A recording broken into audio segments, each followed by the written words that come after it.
이번에는 아까 일면 기사에 저희가 소개를 좀 해드렸습니다. 서울 광화문 광장이 2021년까지 완전히 모습을 바꾼다는 내용을 전해드렸는데 이와 관련해서 박진아 아나운서가 전하는 이슈톡에서 좀 더 자세한 이야기 들어보겠습니다.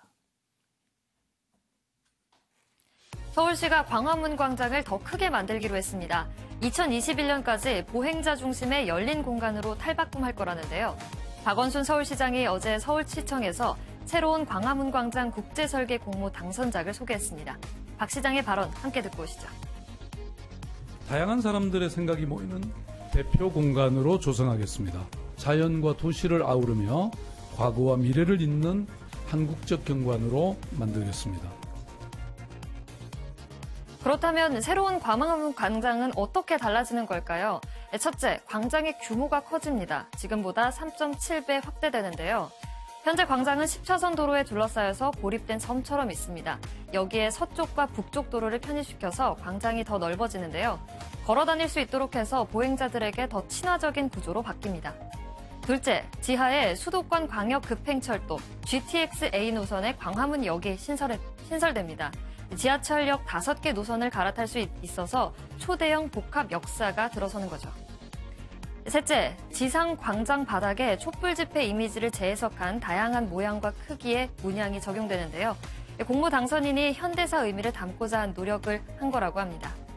넷째, 지하 광장은 문화 이벤트가 열리는 공간으로 지상에는 구조물을 비울 거라고 하는데요.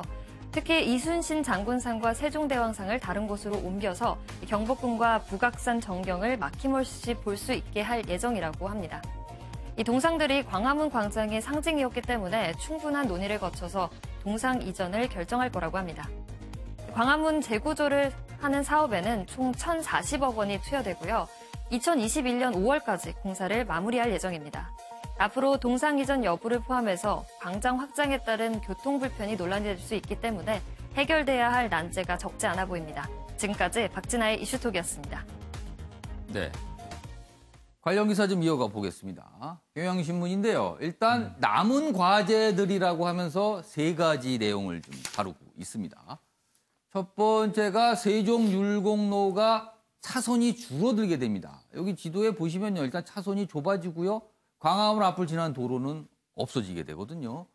그럼 이 부분, 이 교통체증 분명히 벌어질 텐데 이거는 어떻게 할까? 그리고요. GTX역을 새로 생기는 광화문 광장 주변에 만들기로 지금 계획이 돼 있거든요.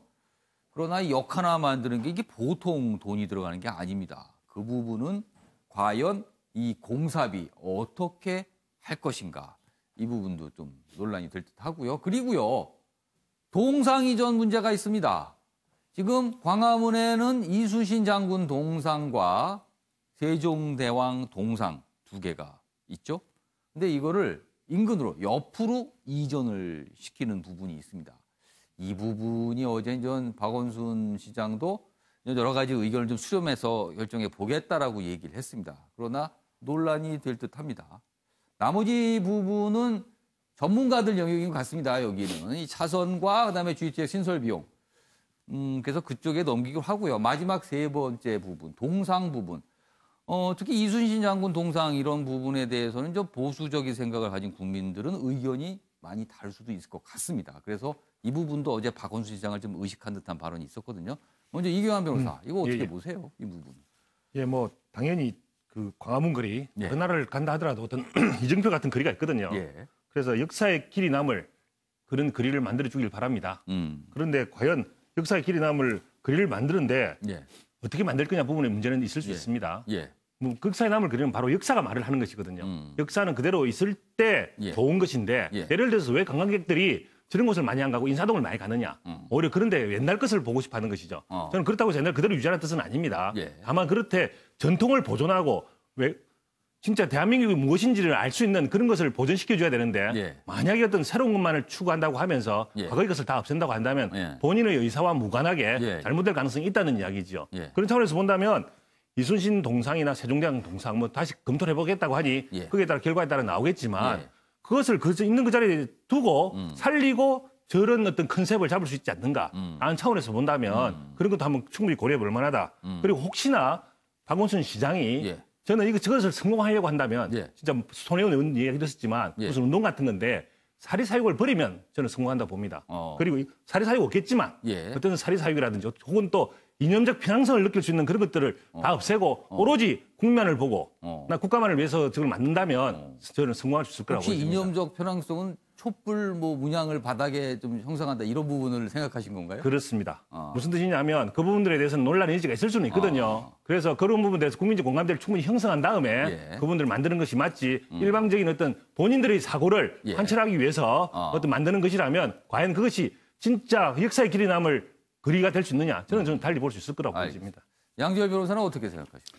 그래서 뭐 세종대 왕상이나 이순신 동상 같은 거리에 저렇게 복판에 예. 동상이라고 하는 것이 서 있는 것에 대해서 또 다르게 생각하는 사람들도 많이 있을 것 같아요. 뭐 특히 과연 저게 이제 전통이나 역사라고 볼 수 있는 부분이냐. 특히 세종대왕상 같은 경우에는 저게 광화문에 들어선 이유가 도대체 뭘까? 세종대왕상은 한 10년 됐죠. 10년 전에. 그리고 이순신 장군 동상 꽤 오래됐고요. 오래됐죠. 세종대왕상 같은 경우 그때 당시에 설치를 할 때도 야 이게 광화문에 사람들 모이는 거 막기 위해서 막는 거 아니야. 뭐 이런 얘기들도 많이 있었거든요. 그러니까 저것들을 뭐 없애겠다는 건 아니고 예. 광장은 시민들이 모일 수 있는 공간으로 회복을 시키고 예. 또 어떤 가치가 남아있는 부분이라 볼 수 있다면 한쪽으로 이전을 시키겠다고 하는 거니까 그 부분이 큰 갈등 없이 좀 마무리가 됐으면 좋겠습니다. 알겠습니다.